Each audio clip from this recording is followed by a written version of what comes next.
We're going to be in Matthew chapter 2. This is a story, again, of which you are very familiar. And it is a story of some of the most mysterious characters in the Bible. You know them as the three wise men, or the Magi. See, we know almost nothing about them. We do not know where they're from. We have some theories. We do not know who they were. Again, we have some theories. We do not even know what they saw. One of the challenges that we have is there were people around in the first century that kept really good records of the stars. Babylonians did, the Egyptians did, and Chinese even did, and Romans did. And when you get around that time when Jesus would have been born, you literally have no evidence, there's no writings, there's nothing left over about anything unusual in the sky. It was not Halley's Comet, there was not a supernova, there was not anything up in the sky that would have led anyone to notice anything different. So we do not know what they saw. And we do not even know why they came. Oh, they knew they whatever they saw, thought that there was a new king, and so they wanted to go see the new king, but we don't know why they wanted to see a new king.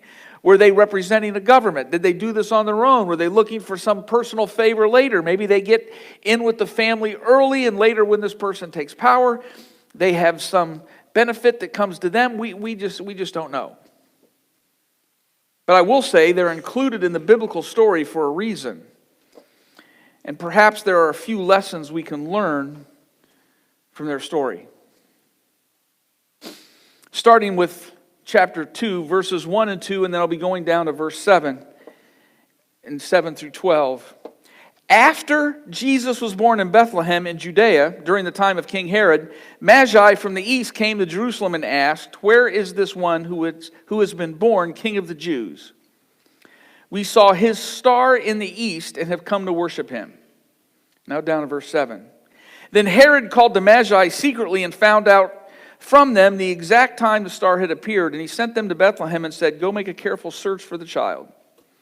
As soon as you find him, report to me so that I may go and worship him." After they heard the king, they went on their way, and the star they had seen in the east went ahead of them until it stopped over the place where the child was. When they saw the star, they were overjoyed. On coming to the house, they saw the child with his mother Mary, and they bowed down and worshipped him. They opened up their treasures and presented him with gifts of gold and of incense and of myrrh. And having been warned in a dream not to go back to Herod, they returned to their country by another route. So we have these three men. They noticed something that no one else did. And we don't know exactly why. I said we don't have really any records. You can go and look it up. You can Google it tonight, the Christmas star theories, and you can have a bunch of them. All of them will say there's no big supernova, nothing really big that happened. And maybe the best thing that we can say is, and again, I didn't write this down. I've read this a number of different times. I believe that involved Jupiter and maybe Venus, and somehow these two, the planets in their route through the sky, crossed over the path of the moon and then back again. And in the ancient world, that star was somehow associated with Judah, and crossing the moon meant a king had been born. And so my point is, if you'd have looked up, if I would have looked up, I would have seen nothing. There was a family vacation back in 2000 we took to the Black Hills. And some of you have been where we were. We were staying at this ranch. And we were out at night on the deck. And it was 11 o'clock or midnight, and there was no town within 6 or 7 miles. And that town was exceptionally small. And we were completely unpolluted by any lights. There was no humidity. We were about 5,000 feet, so we had even a less atmosphere. And we were looking up in the sky this night, and it was was this fascinating experience. Sometimes it's clear enough here, if you get away from the lights enough, you can dimly see the Milky Way, that cloudy streak in the sky. Trust me, where we were, it was prominent. You couldn't miss it. You looked up this night, there was actually so many stars, there was more white in the night sky than there was black. And even as clear as that was, we were not arguing, we were like, all right, which one's the North Star? Is it this one? Is it that one? We had about 5 different candidates. None of us were schooled enough to exactly pick it out. And I'm sure that if I had been allowed, I would have noticed nothing that these 3 men noticed in the sky. But whatever it was, they said, this is a sign. We think there's a new king. Let's go find out about this new king. And they set off to find this child. Nothing noteworthy, nothing that anybody else noticed, but they noticed. Now, we don't know exactly where they come from. It says the east. Well, probably not just to the east of Jerusalem, because just to the east you have just a vast desert, really not many people lived in. The leading candidate seems to be somewhere in Babylon, modern-day Iraq, or Persia, modern-day Iran. We know that those, especially the Babylonians, they followed the stars, and it was very important. So in tradition, this has always been this place where these people have come from. And by the way, you wouldn't have come in a straight line from Babylon to Jerusalem, because you have died in the desert. You had to have gone on this arcing journey up the Euphrates River, up to this mountain pass where you went across, followed the Litani River down to the coast of the Mediterranean, and you can then take that down into Israel. It would have been about 300 miles direct, and maybe more like 700 or 800 miles the route they went, because you had to go up and back down. The only thing we know for certain about them is, for whatever reason was important enough to them, they changed their life and made a tremendous commitment to set off and find this new king. Now, when I go home in a couple weeks to spend Christmas with my family, that's also about 300 miles. I'll jump in my car, and 5 hours later, I'll be there. 4.5 hours later, if I don't drink before I get in the car, and if you can guarantee there's no highway patrolman between here and there, maybe 4 hours and 20 minutes. But at that time, where they had to go with those people, that would have been a journey that took months. I would like to think that most of us, for a large portion of our life at least, have been on a journey trying to find, or at least follow, this king that was born in Bethlehem. That we have tried to find and live for and know and get close to this Jesus Christ. However, I think we might find that there are times in almost any journey of life, we end up sometimes in places that we don't really expect. And the same was the case for these 3 men. They took off, and what's interesting, we find that when they get to Jerusalem, the first person they talk to is King Herod. And you go, wait a minute, that's weird. Why would they talk to King Herod? Well, if you were in your land in Babylon, and you were off to find a new king, the place you would go would be the palace. You would go where the king was. And that's exactly where they went.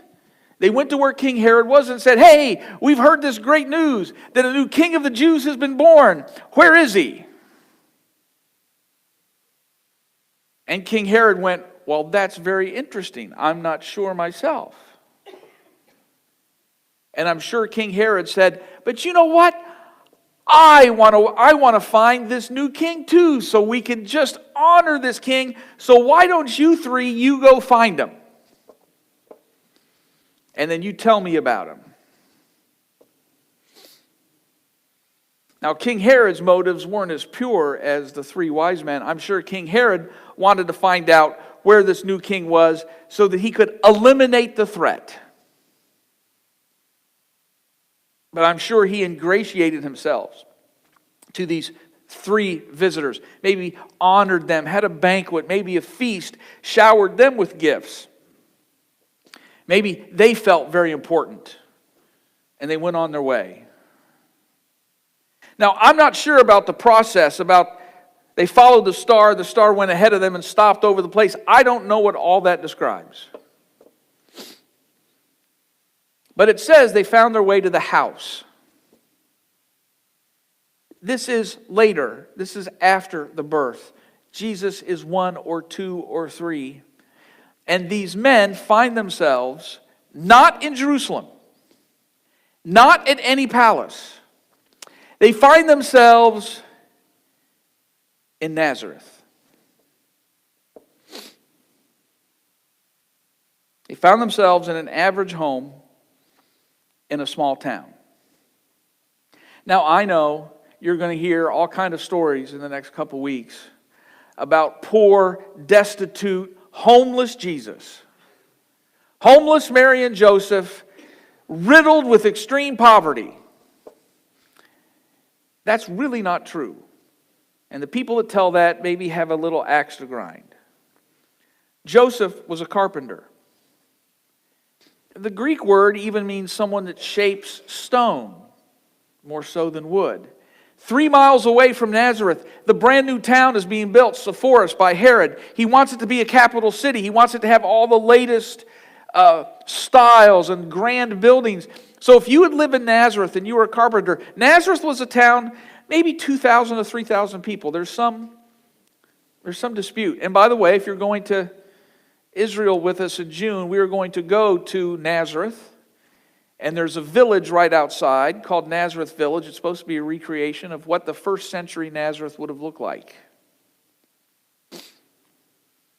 So it's an average town. But if you were Joseph, if you lived in Nazareth, you could turn around, you would walk downhill for 3 miles to get to work in the morning. Which, by the way, is probably a little better than driving from here to downtown Chicago. You could probably walk a little quicker than we could make it downtown. Downhill, you could probably make it in 40, 45 minutes because you're going downhill. Then your day's done. You turn around and walk uphill to Nazareth. So it might take you 55 minutes to an hour. And if you were a carpenter, you weren't like a shepherd. You weren't like a common day laborer. You had a trade. He would have probably earned enough to be able to afford, he had a home, and maybe afford some specialized schooling for his son, Jesus. But these Magi, they started off for a palace. They started off for Jerusalem. That's the first place they went.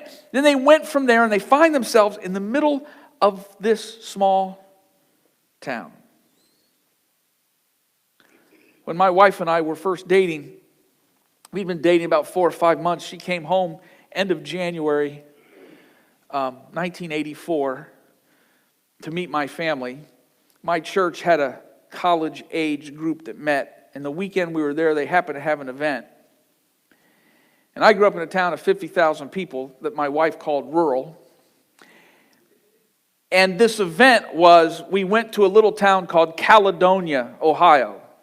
Caledonia, if everybody's there and you count the dogs, might be 700 people. And there was, in this town, was a building with a bowling alley. When I went bowling alley, I mean 2 alleys that shared a ball return. And we went bowling with about 10 other people and went out for pizza or something in this little town of Caledonia. We were in the middle of the date, and my wife said to me something like, "I'm a little freaked out. I'm half expecting an axe murderer to jump out or something." I wonder if the Magi, who maybe had come from Babylon, and now they're in Nazareth, I wonder if they felt a similar thing. Wait a minute. We've given up these months, we've given up this year, this 2 years of our life to go find this king, and we're in Nazareth. How did we get here? There's nothing here. We ended up we started off for a palace, and we ended up in this dirty, dead-end town. I think most of us have certain assumptions about how life will transpire. We have plans. We have schedules. We have goals. And we get 20 years in, 30 years in, and we find ourselves not in our plan, not on our schedule, and not in any of our goals. But we do find ourselves in the middle of a Nazareth somewhere. This happens professionally. Man, I got my major in this in college, and I've been working 20 years in a completely unrelated field. I thought I'd end up doing this, and all I'm doing is that. The movie was on this week. I had big goals, and all I'm doing is running the old building and loan in Bedford Falls. Personally, boy, I thought I'd have 3 kids in the white picket fence, and I don't have the white picket fence, and I got 4 kids. Or maybe 2. It just doesn't look like you think it's going to look. Or maybe like has happened with a lot of different people. Someone in your family, someone maybe a spouse, made some terrible decisions somewhere along the way, and you find yourself alone instead of a single parent. This was not on my schedule. This was not what my goal was. Or psychologically, I wanted to be happy. I wanted to have a joy. I wanted everything to be good. And I'm just struggling. My life is just this. And every day I get up and I work and I do this and I do that. This is not what I thought it would be. I thought it would be so much more. This is about disappointment. Yes. It's also about disillusionment from time to time. It's also, I think, about times of doubt. I hear every now and then some preacher get up and talk about if you have faith, you should never have doubt. And I sit there and look at him and I go, that is just wrong. And you're setting people up for failure. Without times of doubt and darkness and despair, what use is faith anyway?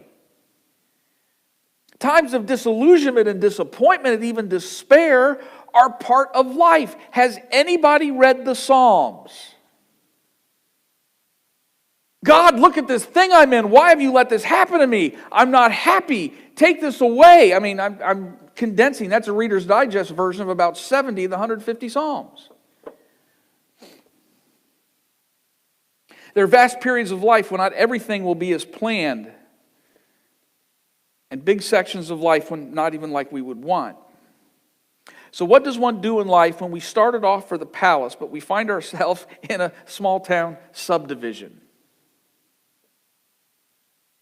And by the way, I came up Midlothian Road today. There's a new subdivision going in. There used to be little woods there, and in literally 3 days, the woods are gone. Boom! Friday morning, there was a couple trees down. And I go, okay, no, yeah, they're just going to take it, maybe make it look a little better. And I came this morning, and they were all gone.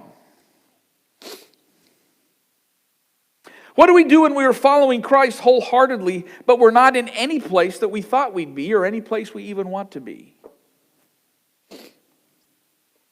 What did the wise men do when they found themselves in Nazareth?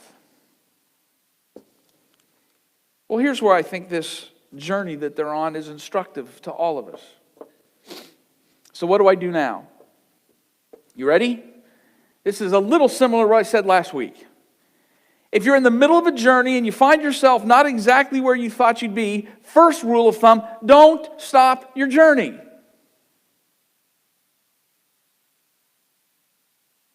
Imagine what would have happened if they'd have got to Nazareth and the Magi had said, oh, we must have missed a turn somewhere. This can't be right. If we remember the old Bugs Bunny episodes on Saturday morning, I think I took a wrong turn in Albuquerque. They haven't made a good cartoon since Bugs Bunny. I stopped there. So don't stop.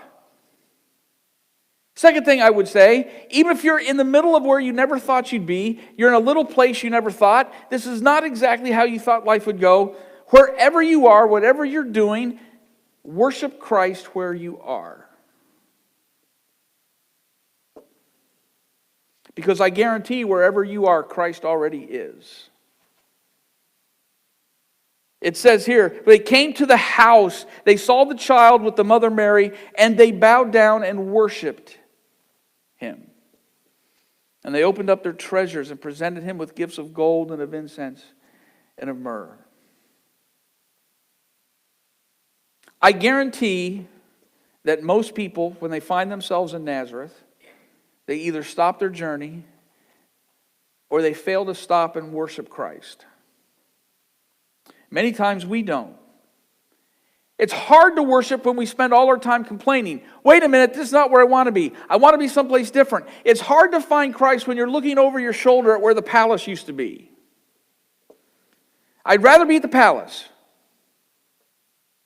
But what if you're not at the palace? So much time thinking about how it should be or how our life should have been that we miss what is right in front of us. Think of what could have happened. Oh, I can't believe we're here. This is not what I had in mind. Whose idea was this? Balthazar, I forget how to pronounce that name. Sometimes you get that name in there with one of these wise men. Or Belshazzar or something like that. This was your fault. I told you not to come this way. Why we left Jerusalem, that's the capital city. If there's going to be a king, it's got to be here. But no, you knew the shortcut. And none of you ever stopped to ask for directions. And here we are in the middle of Nazareth. We need to get back. So let's turn around right now. We got to get back to Jerusalem. This dumpy little town doesn't even have a Hampton Inn. And I'm not staying at Bob's Motel. I bet there's bed bugs there. And even if there's not, I won't be able to walk in the morning because they don't have a pillow top mattress. That's a little bit of my thing. Sorry, it just...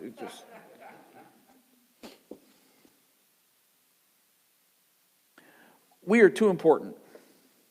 We have too much stuff to do to spend another moment out here in this little town. Instead of saying, hey, wait a minute, we're looking for a new king. There is a child here. And there is something different about this one and about this family. Perhaps we should stop and think about this for a second.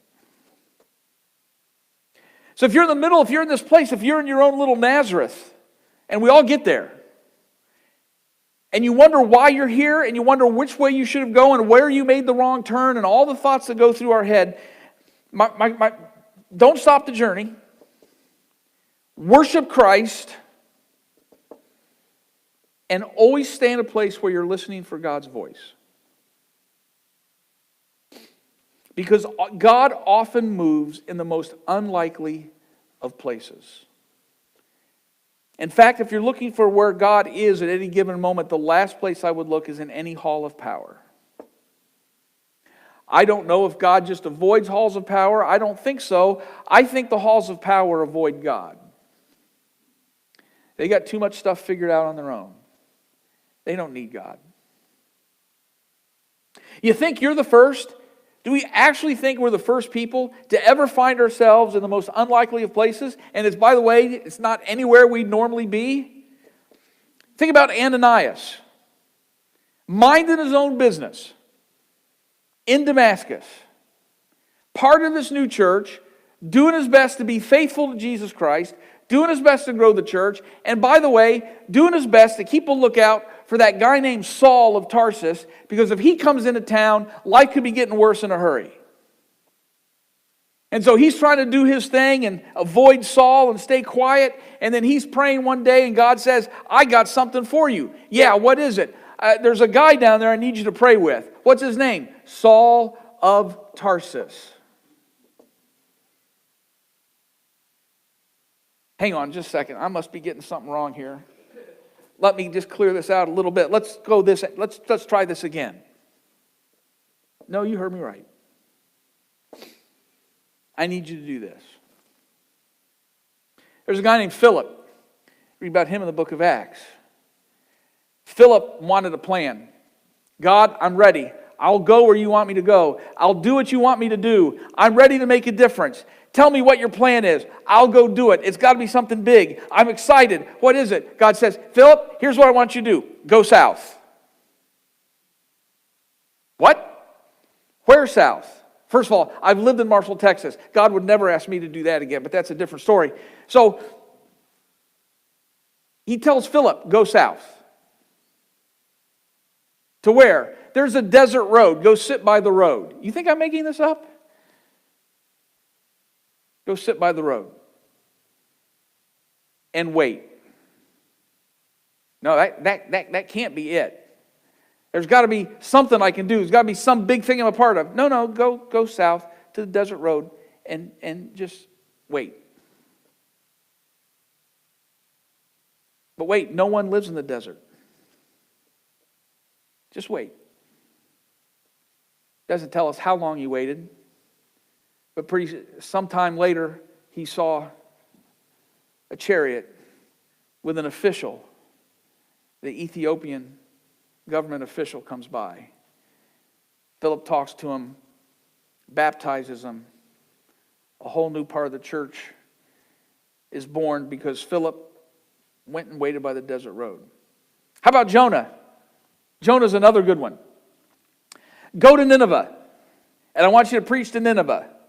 Yeah, good idea, God. That's our enemy. Not going to do it. I want something else.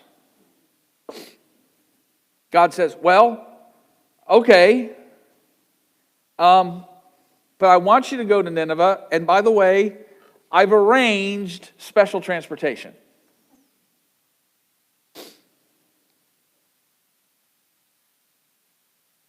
I know Babylon is nice, and I know this is a comfortable life, but really I need you to follow that star wherever it ends up. Yes, that tiny star that no one else sees, but you've noticed, and I want you to go where it ends because I have something for you there. And they go, they meet the child, they worship, they give the gifts. And then somewhere in there, it says in a dream, that's fine too. But after going there, they really become convinced that they're supposed to go home and, by the way, never report back to Herod. Having found the real king, the old king has no allure anymore.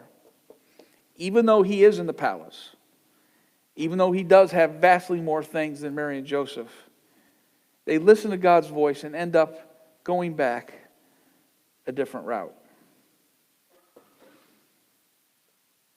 Because the child is the king, and they've heard God tell them to go back a different way. So this Advent season, let me just ask you a couple of questions. What is worthy of your devotion? What is worthy of your life? Worthy of your life. Which is the king that you want to follow? Because the stuff in the palace is a lot nicer and a lot shinier, and it seems to have a lot more value, but it really, once you meet the real king, it really doesn't hold your attention much anymore. Which is the king that you want to follow this Advent season? Now, I know that if I asked everybody in here over a certain age, everyone tell me about big, huge ways that your life is completely different than you thought it would be. You didn't think it would be here. You didn't think it'd be in this. You didn't think it would turn out this way. And I certainly didn't think that I'd ever end up in this spot. All of us end up in Nazareth. The question you have is what you're going to do when you get there. Don't stop. Worship Christ anyway. And continue to listen for His voice on your journey. Let's have a worship team come up.